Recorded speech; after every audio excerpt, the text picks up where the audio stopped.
A journey into a forgotten conflict. In Sudan, a civil war has been raging for almost a year now. 10 million people are fleeing the violence, more than in any other crisis worldwide. Of these, 250,000 internally displaced persons have found refuge in the Nuba Mountains. Since the war broke out, it has been almost impossible to report from Sudan. Visas are not granted to foreign journalists. But with the help of an aid organization, we were able to gain access. We are here to talk to people whose stories would otherwise not be heard.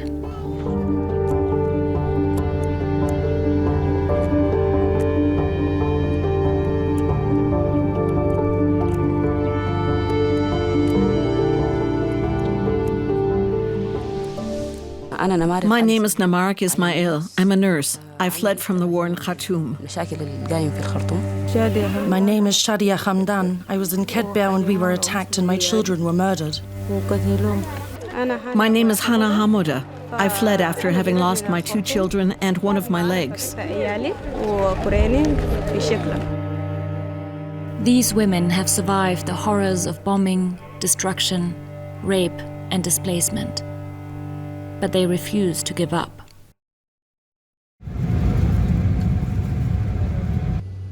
We're traveling in a United Nations plane from the South Sudanese capital of Juba towards the Sudanese border. Upon arrival in Yida, we continue by car. A couple of hours later, we prepare to cross the border into Sudan.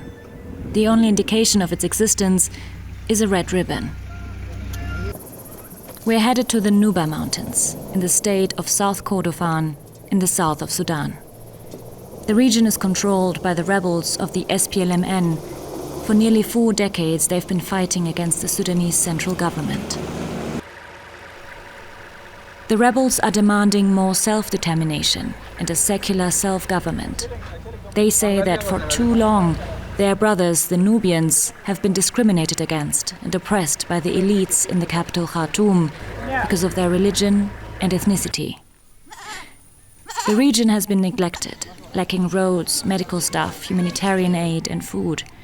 International NGOs are only allowed to operate with permission from Khartoum, and the war has now almost completely cut off the already precarious flow of humanitarian aid. We've reached the Agiri camp. Around 10,000 people live here. Most of them fled from Khartoum and the surrounding area when fighting broke out between the Sudanese army and the paramilitaries. Hane Hamouda is one of them. When the bomb hit our house, I didn't immediately lose my leg or feel that it was severed. My body just went completely numb. She was taken to hospital and operated on immediately. When she woke up after her leg had been amputated, the doctors told her that she had also lost her 2 sons, Awatif and Abrar, who were only 2 and 4 years old.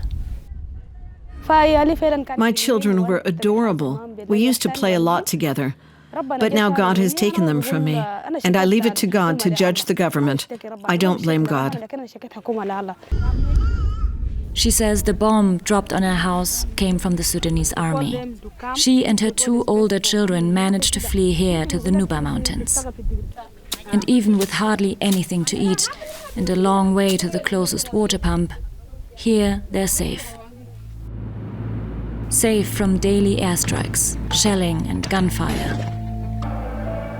A brutal power struggle is playing out in Africa's 3rd largest country, between Army Chief and de facto President Abdel Fattah al-Burhan on the one hand, and his former deputy and leader of the paramilitary Rapid Support Forces, Mohamed Hamdan Daglo, known as Hemeti, on the other.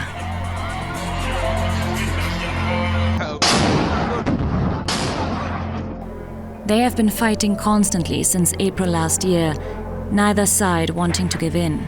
So far, all international attempts at mediation for a ceasefire have failed. Namarik Ismail was also forced to flee. She was working as a nurse in Khartoum when the bombs began raining down around her. As she was leaving the city, she heard that the paramilitaries were specifically going after women. I was very scared. because people were being robbed on the way. And then there was the danger of being raped. A few of us, about 3 or 4, managed to get out, but some stayed behind. My father and my brother are still missing. She was lucky and made it unharmed to the Nuba Mountains, where relatives took her in. After a month, she found a job in the region's only hospital. Since the war began, malnourished children have been arriving here in growing numbers. For months, Namarik has been waiting for fresh supplies of medicine. We have some medication, but not nearly enough. We lack important painkillers and antibiotics, so we must refer patients with serious illnesses to hospitals in other regions. She's angry at the two generals who are making the people pay the price for their power struggle. Hemeti and Al-Burhan are fighting each other, but it's the people who are suffering. They have nothing left. I think neither one is fit to rule Sudan. Someone else should lead this country. Despite, or maybe even because of the challenges she's faced, Namarik doesn't want to return to Khartoum whenever the war ends. When I arrived here and started working, I realized that people here need my help much more than the people in Khartoum.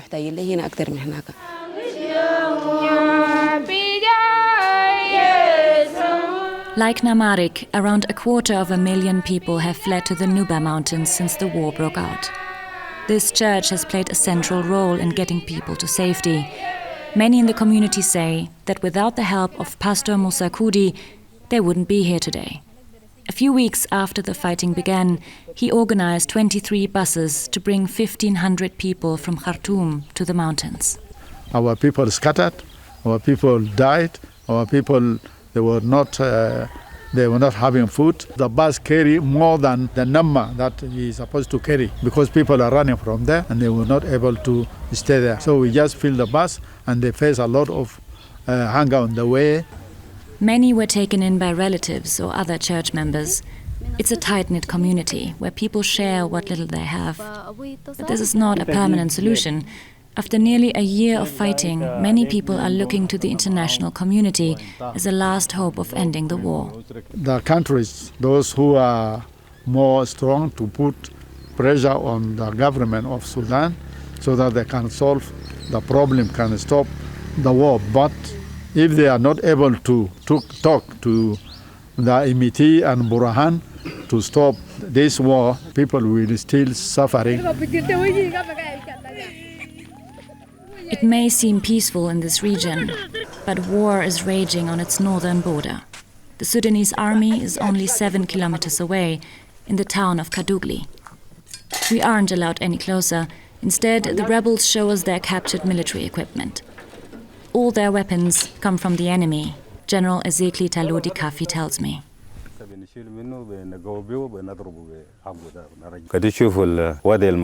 Look around at all the suffering. There is no health care, no education, no food. We have told the Sudanese government to improve conditions, but they haven't done anything. That's why we will keep fighting until they are removed from power. The civilians here seem to support them, but those civilians are also the ones who are getting caught between the fronts. In October 2023, soldiers of the Sudanese army invaded the village of Kedber and began killing people indiscriminately, according to survivors we spoke to. Shadia Hamdan and her family were at home when the soldiers attacked. These men just showed up. First, they killed my husband, then my children. I was afraid that they would kill me too, and I started screaming. They pushed me down and began raping me. As soon as one had finished, the next one came. They said, "Today we're going to show you, you rebel." They told me that this is the way they would kill me.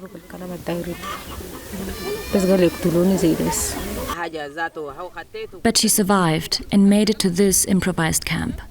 Around 5,000 people fled here from Kedber. Many of the women have suffered similar violence. With no NGOs active in the area, a single donation of plastic tarp is all that has made it through, and there is not enough to go around for everyone in need. Sick, injured and traumatized people are left to fend for themselves.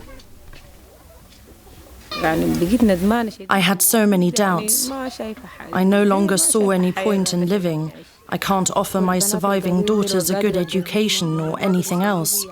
I can't even manage to give them enough food, and they don't even want to eat. They just sit there, unable to do anything, lost in their own thoughts. Every few days, a group of men risk their lives by collecting what little food they can from the fields around Kedber and distributing it among the residents. Without their help, her family would starve, says Shadia. But this small pot has to feed 15 people. And her continuous struggle, having to act as a mother and provider, leaves her no time to process what she has been through. I want to create a home for my children so that they are not constantly reminded of what happened to them. I hope that they can grow up well despite everything.